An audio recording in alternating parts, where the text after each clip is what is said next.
judges score this contest 29-28 for the winner by unanimous decision, Billy Quarantillo!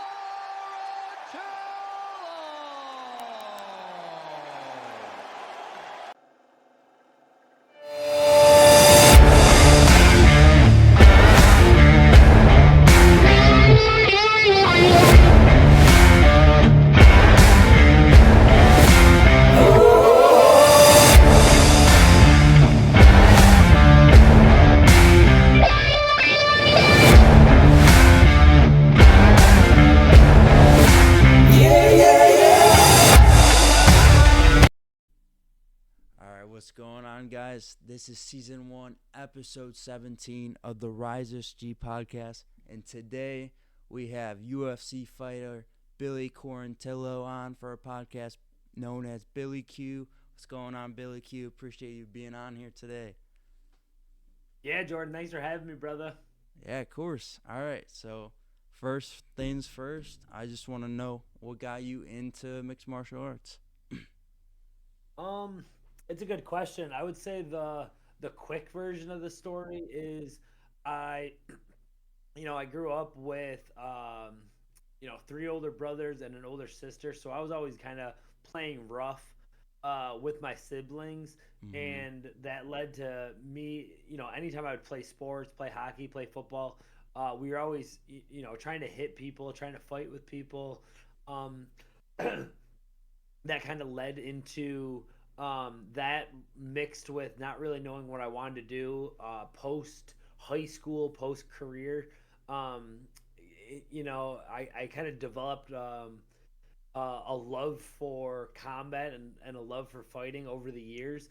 And then when I first watched The Ultimate Fighter when I was 16, that kind of like gave me the idea that this thing might have been possible, even though back then people weren't really making real money and making a real career out of it. And then when I was about 19 years old, I got in a really bad fight and decided that I wanted to at least learn how to fight, basically get some practice in. Yeah. And I met a guy named Ken Blazik who taught me a few different jiu-jitsu moves when I was like 19 years old. And ever since that day, I was pretty much hooked on combat and MMA. And shortly after that, I just made an agreement with myself that I was going to do everything it took to get in the UFC and to make a real career out of it. And so far, it's paid off really well. Yeah, man, dude, of course it's paid off really well. That's really cool going from a story that that you got into a fight and that just made you want to, learn more about the sport and just start learning, jiu-jitsu and get into and having that goal going on into it. Just you want to keep going and going to practices, learn more, and just want to be the best you can be. It's a really good goal. I mean, because you got hooked to it, and it's just like, oh, I want to be the best. I want to be in the UFC. That's my goal. And look at you, you did it. Yeah, that was one of like the big major goals that was on my list of things that I wanted to achieve. And then I needed to get to that goal of getting in the UFC, which obviously took a really long time. But then after that, that was by no means the end goal. And now I'm working on all these other really big goals that I've set for myself. Financial freedom, make as much money as I can, chase down that world championship, get in the rankings first.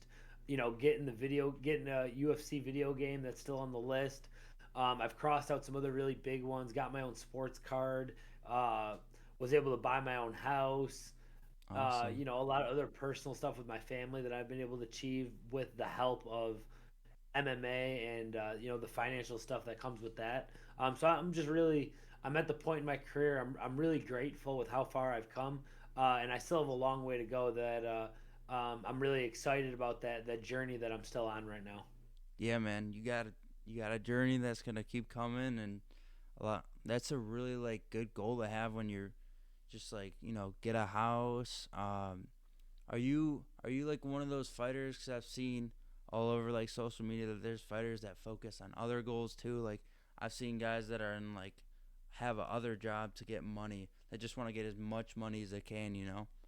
Do you have like Um, goals on yeah, that? I try to make all the other work that I do is pretty much all MMA related at this point, and I've done Mm-hmm. that on purpose because I want to be involved in the sport and I want to get as good at the sport as I can, which, fighting and coaching and studying film and helping other guys win their fights.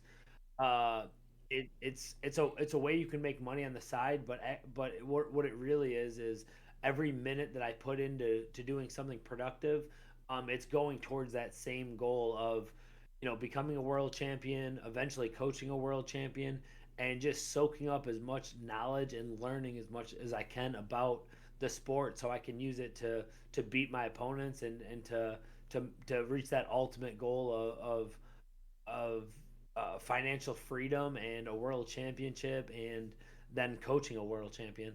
Yeah, dude, that's really like a really good goal to have, and like definitely will conquer that goal. Um, I know a lot of fighters want to make like MMA their main job, and you've like conquered through what a lot of people want to do. What when they're getting trying to get into the UFC, when they're trying to make MMA their main job. So that's like a really good thing to have, where it's like, oh, Mhm. I've done it. I'm here. I made this my job. A lot of people strive to get that done, and they try it, and they get there. If you want it like really really bad, it's gonna come. Absolutely, Jordan, and you're on that same path. You're in what I would guess as like, the second or third year of when I was on this path. I didn't have, obviously I didn't start off with a lot of money. I had to work two jobs. Mm-hmm. I used to work at a law office during the day, and then I would Okay. work at a seafood place called Shells, and then I worked at Carrabba's Italian Grill. Really? And I would Wow. always joke around, like, and even recently, like, I to this day I still joke around, like I'm not going back to Carrabba's, like I ain't going back to doing all these other things. So when you're at your other jobs, I want you to think of, the big picture. Work as hard as you can at those other places, and use that money and the time to build yourself the career that you want and the life that you want, with your main goals. Yeah, exactly. That's some like really good advice. It's like I mean, it's fun working these like I don't mind working, you know, I get up at 5:40 in the morning, I go to the job at like what, 6:30 I start. And I Uh-huh. don't mind doing that. I get off at like 3, but it's not what I want to do for the rest of my life, I want to save up this Yep. money just like you guys did when you guys had to work like a 9 to 5 and you guys want to fight. That's your main goal. You're like, I don't want to do this anymore, or like I don't want to work this job, but I want to get to my main goal like you said. And you got to build up that money to get there too, cuz MMA being at gyms isn't necessarily cheap, because I know how that is. Mhm. But yeah, like you said, I like you said with the I don't want to go back to Carrabba's or something like that. You make a joke about that. I feel like I feel like a lot of people do that. Where if they get to their goal, they say, "Oh, I don't I don't want to have to go back to that place again." Or like I've thought about that, where like if I ever gotten to where I want to strive to be, if like I make a joke about where I was.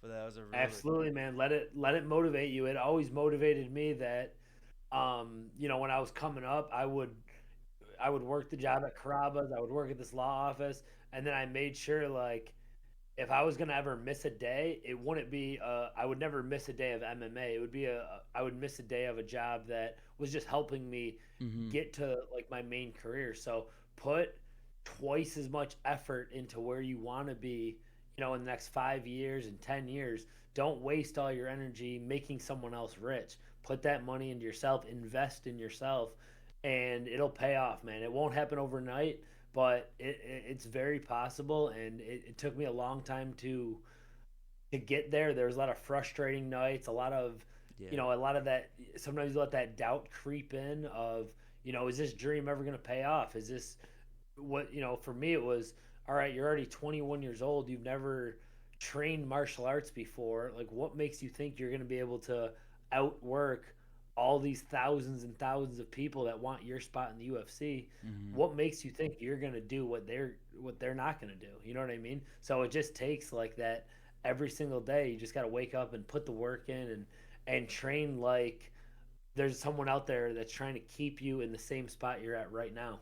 Yeah, and it's also in a like going off of your point. It's also like thinking about, oh hey, I'm starting MMA at 21. Think about the guys who started at like 13 or 14 that are in high school and they've been working at it ever since. Like, how are you gonna overcome them? Work harder than them? Cause like, you know, I was in a gym not too long ago last year when I was still in college. There was a gym outside of my college, and I went there, and there was just this kid who was like, I thought he was like 19, and turns out he was 13 years old, and yeah, he had a beard and everything. Kid was 13. And it's just like I was just getting into get in shape and uh, just trying to work on myself to make myself stronger, stuff like that. And it's just like, how are people gonna like that? Like, how am I, a kid who's 20 years old, gonna overwork a guy who's been in here since 13, and he's training with these older guys who are fighting in amateur fights that are, and he's overworking all of them at that such a young age, where it's just like, how is someone like me or anybody else gonna overcome something like that? You just gotta like dig deep and just, if you want it, it's bad enough. You just gotta go for it.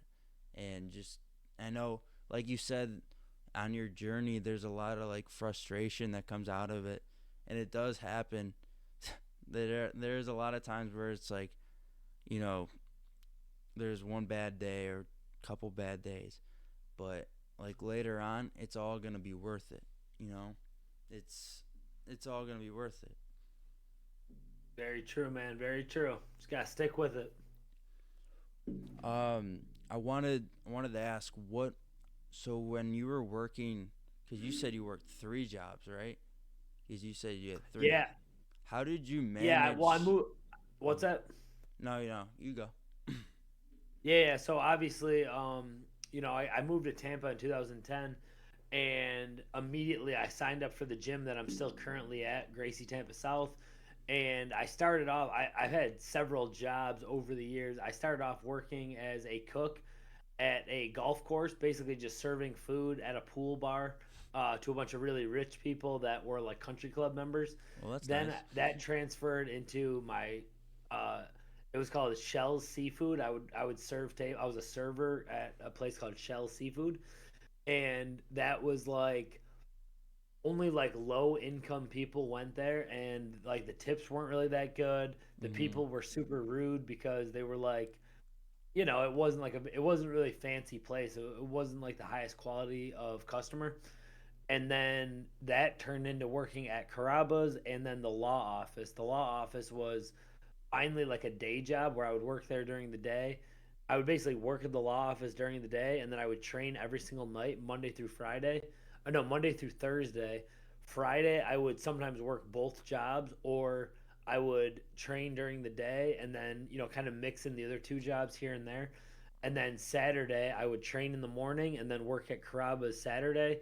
And then my day off on Sunday, I would work all day Sunday. So I was training 5 and 6 days a week every week, and I was also working like every minute I had, just to make enough money to live in downtown Tampa, Mhm. pay my bills, and to be able to get myself food and get myself in a position where I am now, where I could kind of do whatever I want now.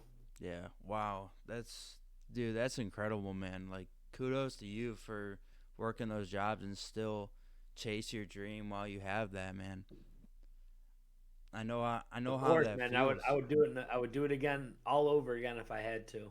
Yeah, dude, I'm literally like, living and where you were at, because I got this, there's a lot of days where I work both jobs. I work in the morning, I get off at 3. Like tomorrow, I get off at 3. I start work at 4. I only get 1 hour in the day, and I go to the gym. That's what I do, because, I think fitness is a good thing for, like, working on yourself, and I really like going to the gym. It's, like, one of my favorite things to do. And, yeah, I only have that 1 hour time. Then I go there, and I get out at 9:30, and I go home, and I work on stuff like this, and then I go to bed, start my day over again. It's just how it is. And yeah, that's what it takes, man. That's what it takes. A lot of people are like, "Oh, you're like so crazy for doing something like this," and it's just like, if you really want your dream, you gotta chase it. And like, I tell a lot of people when they say, "Oh, I don't have time for this," I just say, like, you always have time for something. It's You gotta make time for it. That's just the kind of thing you gotta do. It's just like, I have all the time for these things, and I work almost, like, I don't know, like 4 days. I do full day shifts because now I gotta help because they don't have enough people, and now it's more shifts on me, and more money. Oh yeah. That's what you gotta get to. Yeah, whatever it takes, man. You got to just keep putting the work in, and even if a million people tell you no, you just keep going and keep doing whatever you got to do, and believe in yourself. Yeah, totally agree. Um, so going into the UFC when you first started out, what was it like, just stepping into the octagon for the first time? Oh man, it was man, it was definitely something. It was something that I prepared for the pretty much my whole life was was to prepare myself to get into, basically just wanting. I've always wanted to be an entertainer. I always like being in front of a lot of people and performing under high pressure situations, and nothing prepared me like the feeling. Like the people will explain to you what the feeling is, but to walking out, and for me it was my UFC debut was in Washington D.C., where I had a ton of friends and family. Um, and by the time I walked out, it was already like in the middle of the card. It was the crowd was already sold out. It was already super loud, and it almost feels like a dream now, because walking out, it was like, like, is this real? Mm-hmm. And then I was fortunate that my opponent, he ended up, my opponent basically pulled out like a week before the fight, and Really? they found a guy that he was very dangerous. He was very dangerous on the feet. He just knocked out his last two opponents. Wow. Um, but I just trained so hard for anyone, Mm-hmm. and I just took it to him from the beat, like the second the bell rang. I just got right in his face. I didn't even think about the crowd anymore, because I knew I was a fan of the UFC for so long, and I've seen so many guys get into the UFC, get a lot of hype, and next thing you know, they're out of the UFC. So I know Yeah. it's a lot easier to get into the UFC than to stay in the UFC, and that's why I trained so hard for that first fight, and I'll definitely never forget, like, the feeling of walking out there and being like, holy shit, like, I'm finally Mm-hmm. here. Yeah. And it just worked out really well. I got a flawless victory, and I'm you know just able to build out of the momentum off of that. And Mm-hmm. each fight, I try to think of that first fight going into it, and try to train like that. Like, your whole career is on the line every fight. You got to Yeah. put everything you got into every fight you have. Exactly, man. You never know, like, just cause, like you said, with a lot of people in the UFC, there is a lot of hype with new guys that come in thinking about they're gonna be, the next big thing. But cuts happen a lot, and Mhm. just like, there's nothing better than your debut and you win. You have a flawless victory. That was probably one of the best things you've come out to. You start in the UFC, you get your debut win. Yeah, that's awesome, man. Congrats on that. Um, what do you think was, like, one of your favorite fights? Like, what was your favorite fight? In the UFC or just in general? It could be anything. UFC, anything. Yeah, I've had some. Man, it's like having like a favorite child, or something like that. It's a Like hard, yeah. I know it's a very yeah, hard question. yeah. Yeah, yeah. Sometimes I think of different ones in different circumstances. The Contender Series one will always Hmm. be like a special one to me because that was the one that I just it was pretty much what I felt like was my last chance because Yeah. I was on the Ultimate Fighter in 2015, and it took me 5 years. No, it took me 6 years to get back to a chance at a Contender Series. Yeah, that's right. Wow. 2000. 6 Yeah, years. took me 5 years to get back. 5 years. Um, to that UFC. 4.5, 5 years, but it took me a long time to get back, even an opportunity to fight again to get back in the UFC. So the Contender Series was a lot of, like I said, a lot of long days, a lot of disappointments. I had a broken hand, a torn ACL, Wow. setback after setback. Getting older in age, I didn't get in the UFC until I was 30 years old. So, but even that Contender Series, it was like I knew if I lost that fight, it was probably over. The dream was probably over because I would have been 0 for 2 with trying to get in the UFC. They would have Hmm. told me to go back to the regional scene. That would have been very tough. Tough on me mentally, tough on, that one would have been one that would have been like, all right, we got to take a deep thought into, is this really going to be worth it? Yeah. So the Contender Series fight, to go out there to get a huge knockout on right in front of Dana White, right in front of Uriah Faber, who coached me on the Ultimate Fighter years before that, um, with my friends and family and my coaches and people that have been with me my whole career. That'll always be a really special one for me. Um, of course, it was the Contender Series. We call it Goat Week, where myself, Jamal Hill, who became the UFC champion, Hmm. Sean Woodson, we all got contracts that day. Um, Sean Woodson beat Terrence McKinney, who he's doing his thing in the UFC right now. Yep. Um, my opponent Camila Kirk's in the UFC now, doing pretty well. So it's cool to, obviously, Jamal Hill, world champion, and he's been crushing it. So the Heck yeah. Contender Series fight, that whole event will always be really special to me. And then there's been some banger UFC fights that I really enjoyed. The Shane Burgos was probably my favorite loss, where it was Madison Square Garden. We both left it all in there. MSG. I hit him with some of the biggest punches I've ever landed. He hit me with some killer shots, and I just kept walking through it and just came up short. So it was, the highest high and the lowest low. It was heartbreaking losing that fight, Hmm. but getting all the fans' reaction and everyone saying how much they liked the fight and how good of a card it was, that one meant a lot to me as well. Yeah, like that's the best thing. Like, even though if you do come up short on the fight, you still like did really well. And since fans want to see a fight that's very close, all those Hmm. fights that, like, even though you do come up short, it's worth it putting on a show for the crowd because the crowd ends up loving it. You know, might not matter or not, but the fans will like think you're an amazing fighter. Keep watching your fights. I mean, that might not matter or not, but like still putting on. There's a lot of these like big fighters that have fights like that. Like Shane Hmm. Burgos is a really well-rounded fighter. I know he's in what is he, PFL? Yeah, he's in Yeah. PFL. Um, but yeah, just go out there and have like a banner fight. Like there's a lot of those. Like think about those. Most of those fights that go like that, where it go the decision, get on like Uh-huh. fight of the month or fight of the year, something like that. Um, think about I want to bring up a really good fight. Eric Anders versus Mark Andre. That was a really good fight. It's just kind of like, in my opinion, comparing to your fight, it's just Hmm. a whole.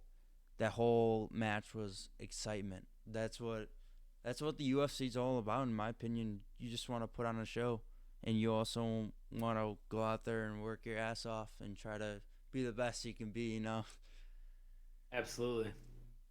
Um, so you said the Contender Series was probably one of your favorite fights. What do you think was, other than the Burgos one, was one of your favorite victories in the UFC? What do you think?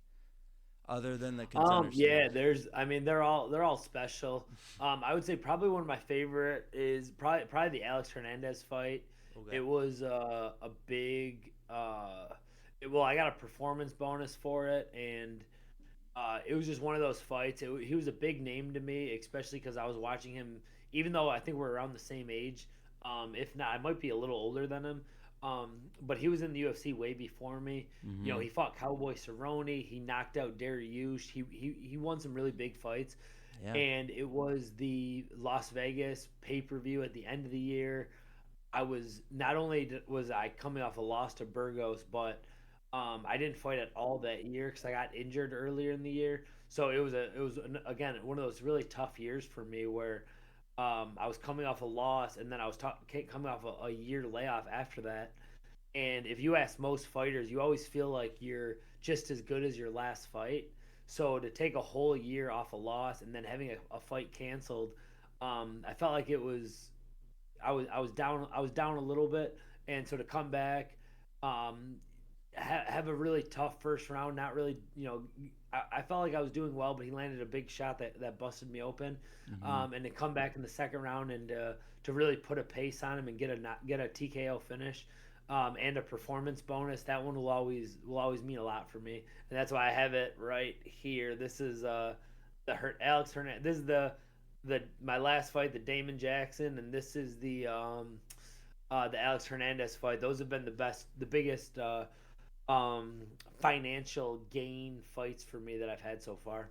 That's awesome, man. I think that's so cool about your setup that you have those up there. That's what I kind of like assumed when I knew they were your fights when you put them up. I just didn't know, like, there's a meaning to it. Sometimes there's a meaning to it, and I think that's really cool that you put up Yep. your posters because Yeah. Yeah. These are the last two, the Hernandez, and then the Sanhagen fight. oh, yeah. Then the Damon Jackson, and I know both main events weren't like the best fights. I don't know if I'm like cursed or something, but this one was the draw, and then they ended up giving, basically a Oh, new title yeah, fight, and yeah, then the Ankle, Sandhagen and yeah. Vaughn. Mhm. Um, this main event, this was the Gabe Benitez fight right here. It wasn't a great main event either, but It's the I curse. got a performance bonus for that one, and then this one is the MSG one.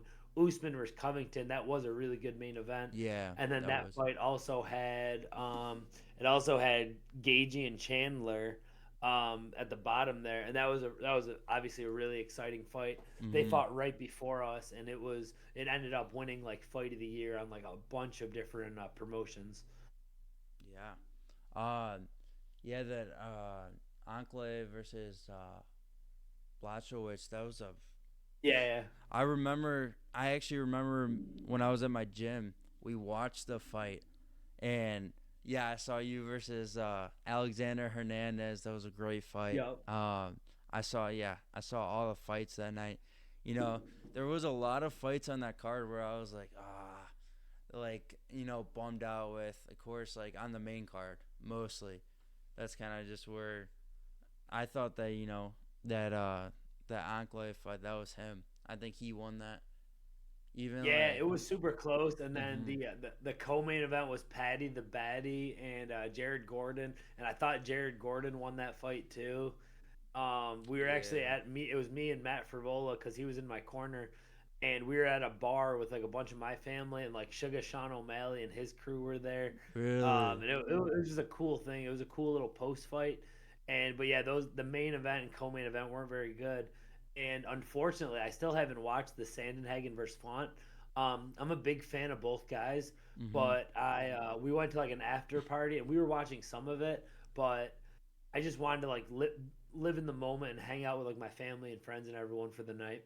yeah, exactly. That's so cool. Like that, your family comes out there to your fights.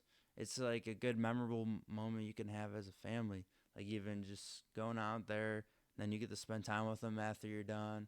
I think that's something really cool. I've never heard that, so I think that's awesome.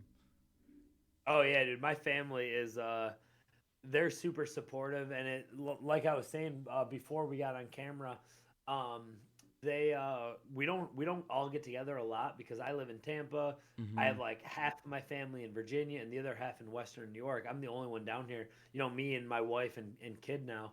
But every fight they come out to it, and the night before, my whole family we have like a huge dinner, and we always go to like a really nice steakhouse or like an Italian joint, and it's just like the best part of it, that and I'm just so happy that I'm able to do something that brings everyone together, and it's always in like a cool new city, so like they all come out and get to experience that too. So it's just I'm just super grateful that I'm able to do that, and I'm able to spend time with my family, and that I have a family that we're all super close, we all love each other, and there's no bad blood anywhere. Yeah, dude, that's awesome. That's good that you guys get to share that moment. I'm guessing you get to get tickets for them and stuff.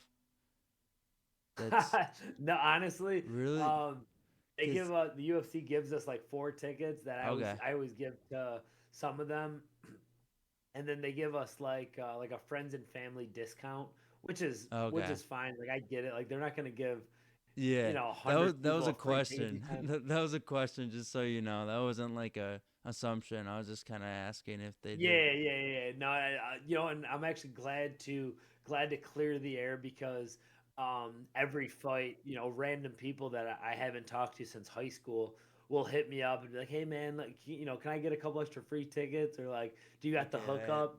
And I'm like, that's "Nah, bro. I annoying. wish I did, man. Like my own, I gotta pay for like my wife's tickets sometimes. So Yeah, no, it is what it I is." think that's kind of unfair where they just pop out randomly out of nowhere and just ask you.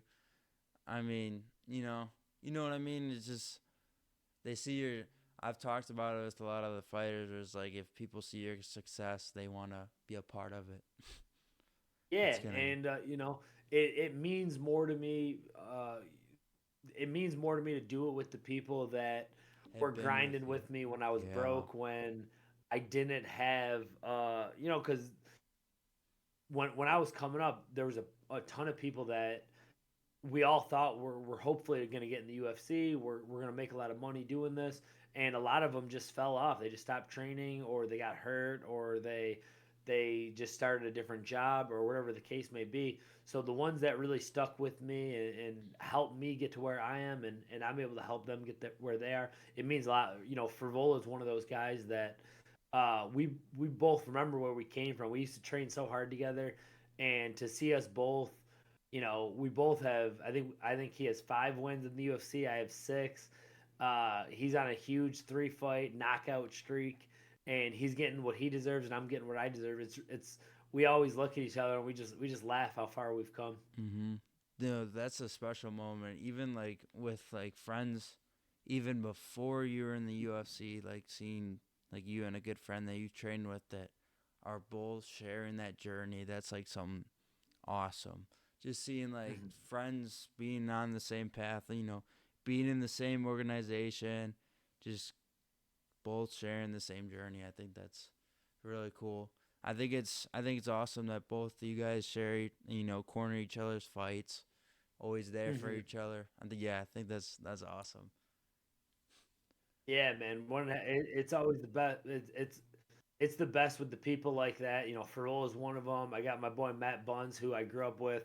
My head coach Matt Arroyo has cornered me in every single fight that I've had. So we're all just kind of enjoying the moments as much as we can, because we know it's.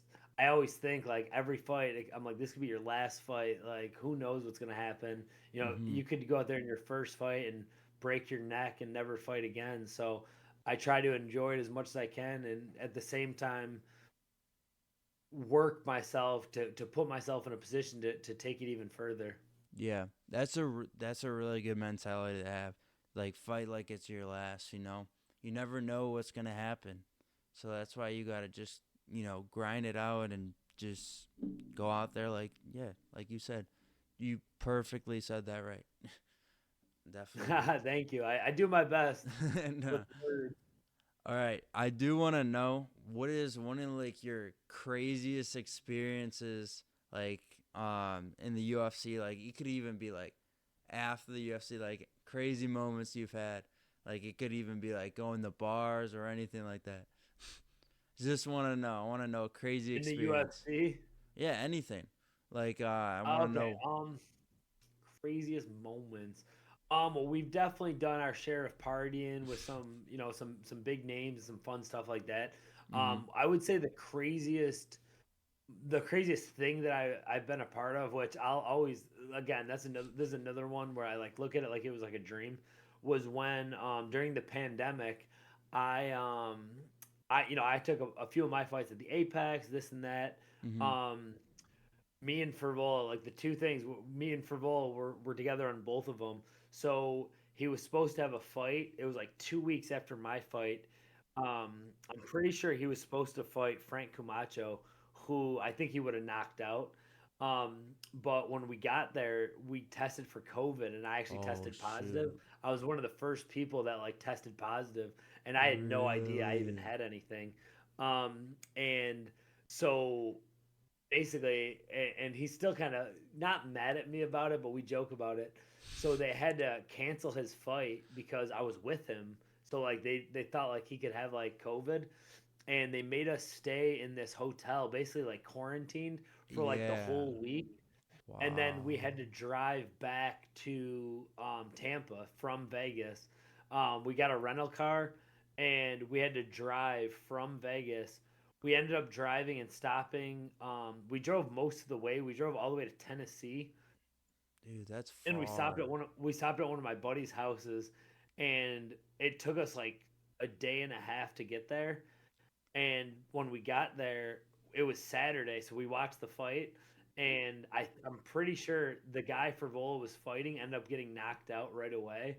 And he was like, "Thanks, Billy. Like, thanks a lot, dude." And then even after that, we had another like 11, 12 hour drive from um from Tennessee to Tampa, and it was just me and him in the car ride. Like, it was just miserable. Giving Like, I each was other pissed I shit. had to Yeah. do it. He was pissed about it, and it was just like, what the hell, man. So that was Yeah, definitely dude. one of them, like crazy experiences. The other one I'm thinking of is probably like 6 months after that.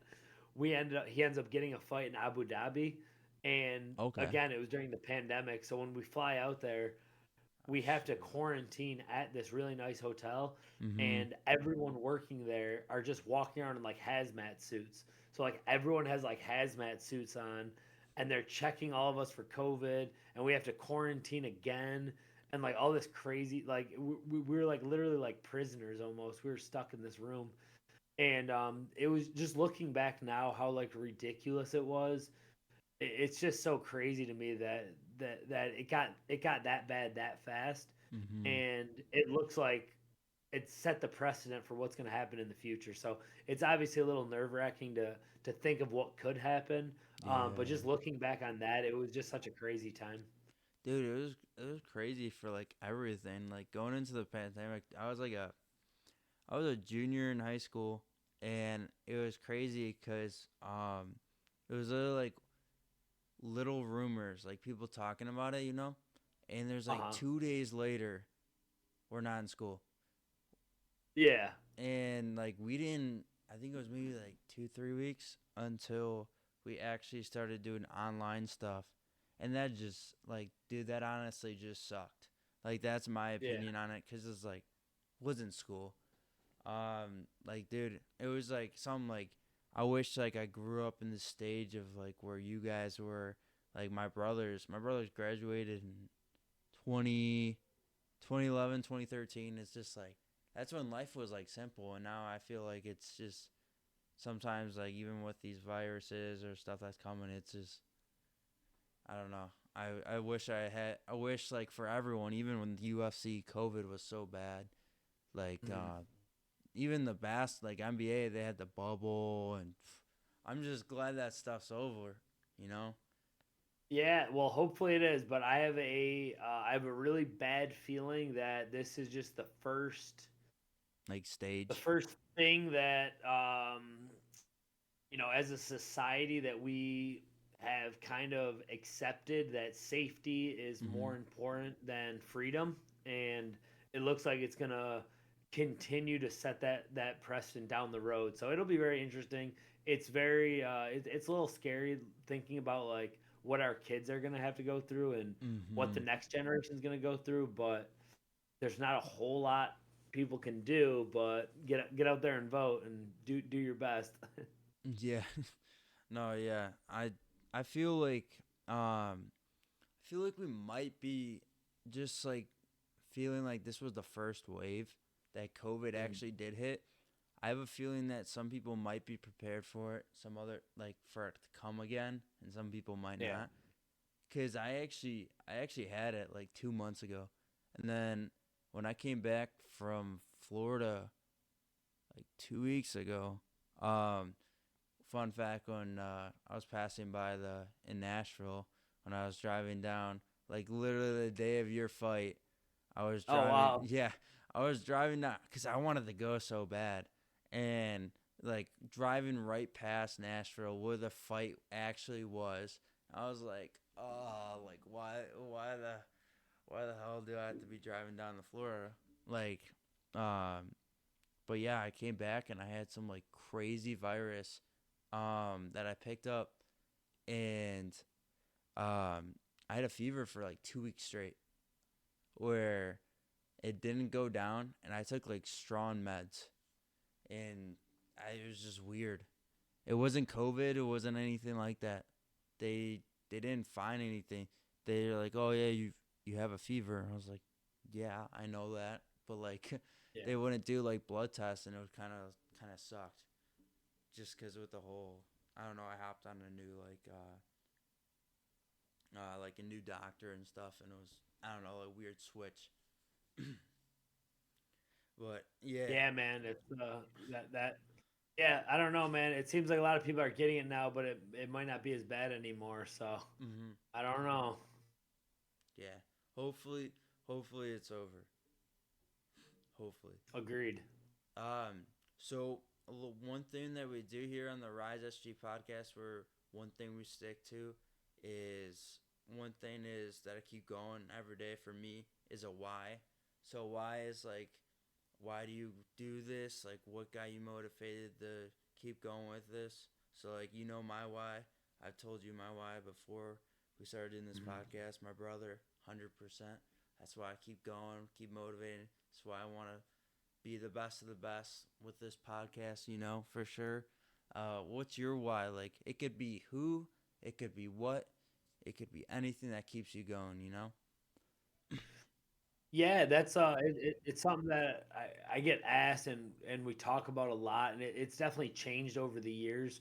Um, I think when I first got into MMA, I think my why was really just I didn't know I didn't know exactly what I wanted to do, but when I started doing MMA, I just knew that it was something that I really enjoyed doing, and I wanted to make it something that I was able to do every day. Um, when I first started like really competing, then it was like, all right, I just want to be a world champion. I want to put on exciting fights. I want to be be someone that when people watch me, they're like, "Oh, holy shit! Like you can't miss a Billy Q fight. Like he's the most exciting fighter ever." It's that kind of stuff. And now, over the last few years, the why has become, all right, we're 34 now. We've made a decent amount of money, but now, I have a son, so now it's like Mm-hmm. everything I do now. I want to do as much as I can, be as successful as possible to give my son the things that I didn't maybe get a chance to get, and to give him a chance at a really good life. Um, and so now my why has kind of switched into that. Now more of bigger goals than being a world champion, or being the best husband and the best father I could be possible. So it kind of all comes together, and deep down I know the more fights that I win, the more exciting fights that I can have, the better off him and my family are going to be. So that's where my why has shifted over the last few years. Yes. Yeah, that's a really good why. I mean, I know it's a very like complex question. Like when I ask this question all the time, it's a little hard for some people because some people may not know it, and it does shift. That's the thing. It does, everything changes, and in good and bad, and just you gotta yeah, your why does change, and that's a really good why to have. I mean, you got to be there to support your kid. You want him to have a really good life when he grows up. Like, when I have my kid, like, in the future, that's what I want him to do. I want him to have a good life. I want him just like, I just think, like, I want to have my kid to have a life that I had or better, like you said, like, better. And just, I grew up in a good town. I know you probably had a good life growing up. Had a good family. Yeah. You know, having just going to a good school, being in a good town. That's just what I want my kid to have, and have him have the chance to play sports or just want him to chase his dream, and support that. So yeah, I definitely agree with your why, and it's a really good why to have. Thank you. Yeah, it just came. It obviously came naturally, and Mhm. it's something that I planned for. I've always wanted to, my own house, a family, kids. So I'm kind of still doing my thing and planning for what's next.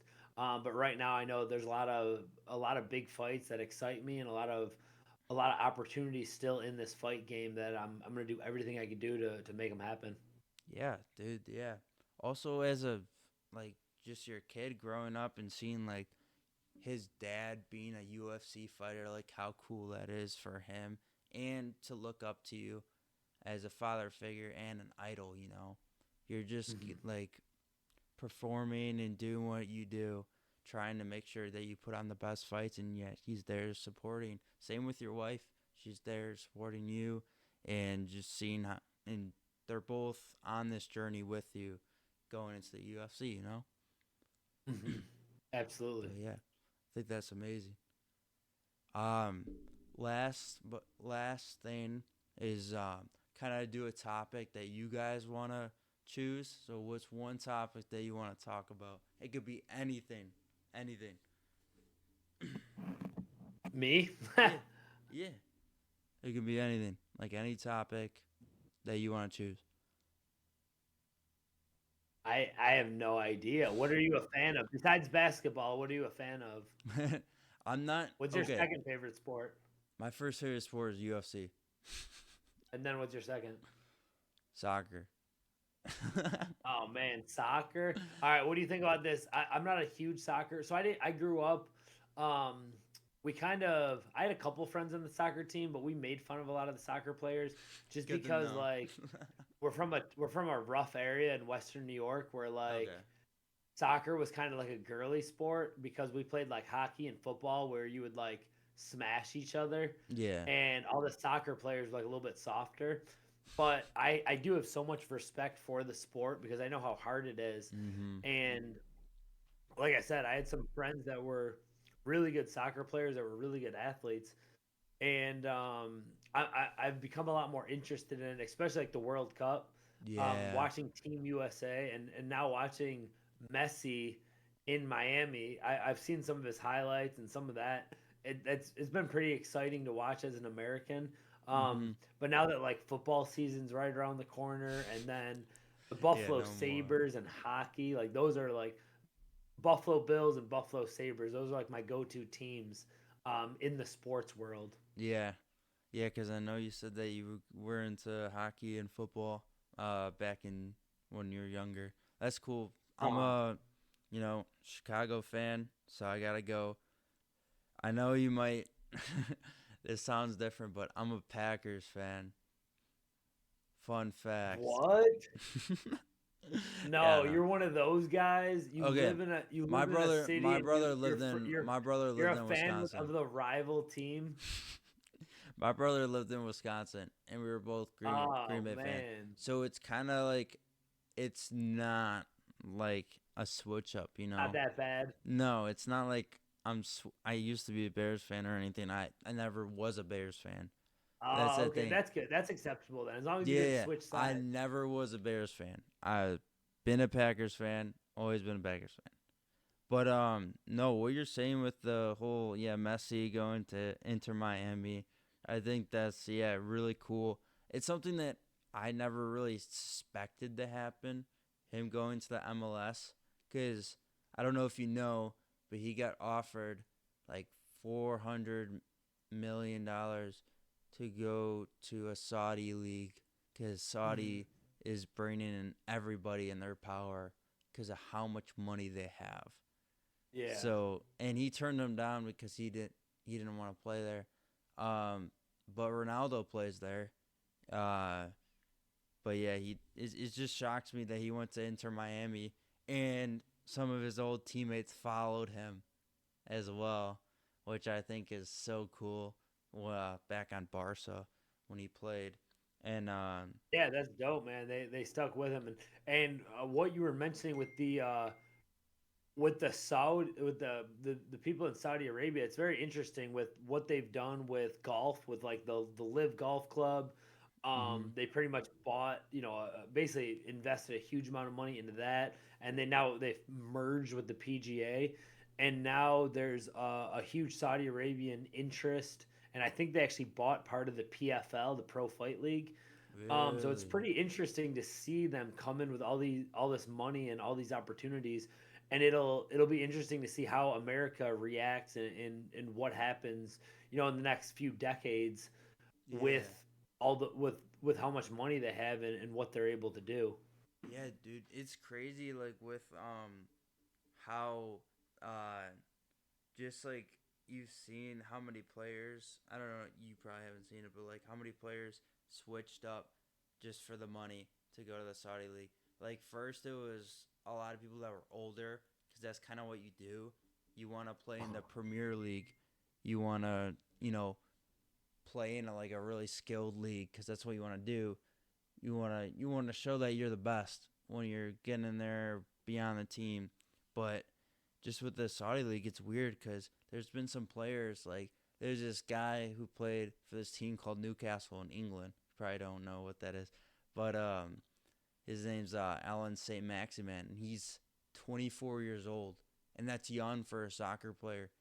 And because it's usually like 30s and up that go to like Saudi league that I've noticed, like older Yeah, players. Because yeah, they're getting like the bigger names. Ronaldo's 37, no, 36, 37, yeah, and he's in the Saudi league, and Neymar's in the 30s now, and he's Saudi league. Um, yeah, and it's just weird seeing like Saint Maximin, and that's his name, going to Saudi league when he's 24, because it's kind of like saying like he's wasting his like career, because Yeah, he has so yeah, much like potential. when he's in his prime, he should be in the more competitive league, but Mm-hmm.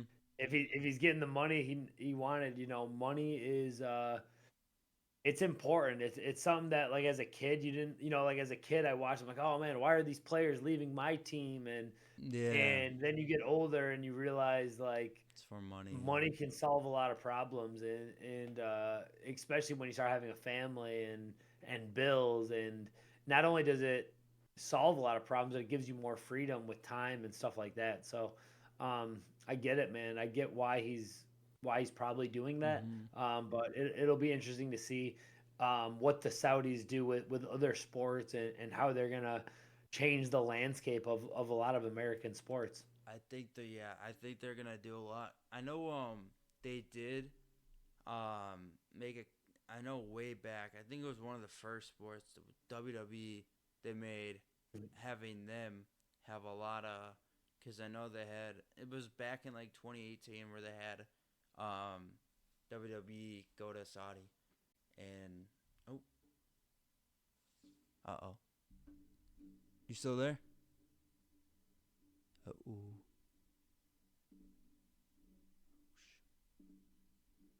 no. Yo, Yeah, you're good. all right, sorry, it kicked me off. Now you're good. All right. Yeah, we're all good. All right. Yeah. No, what I was saying, yeah, that was probably the first sport that, yeah, that went to the Saudi league, and like you said, it's gonna be crazy to see what happens. I don't know, if you've heard of him, but have you ever heard of Erling Holland, soccer player? He's like, No. okay, I know since Prime's part of the UFC, they're the hydration drink for the UFC. Um, they actually, I think Holland was their first sponsor as an athlete. And they did that 2 weeks ago. Because, you know, KSI is a huge soccer fan. And Holland gets paid like, he gets a couple $100,000 a week just from being, he's on Man City, which is one of the richest teams in the world. Yeah, I've heard of Man City. Yeah. And he's only 22 years old. And last year he had the most goals scored in the Premier League. And as a striker. And yeah, if you ever like watch it or just look him up, he's this tall dude that's super fast and just it's crazy. Yeah, I just think that guy's gonna go some places. Not like I don't think he's gonna be Messi, but like he's gonna be a big star. Nice, dude. Yeah. Well, dude, I appreciate you for coming on. That was season 1, episode 17 of the podcast. Appreciate you guys watching.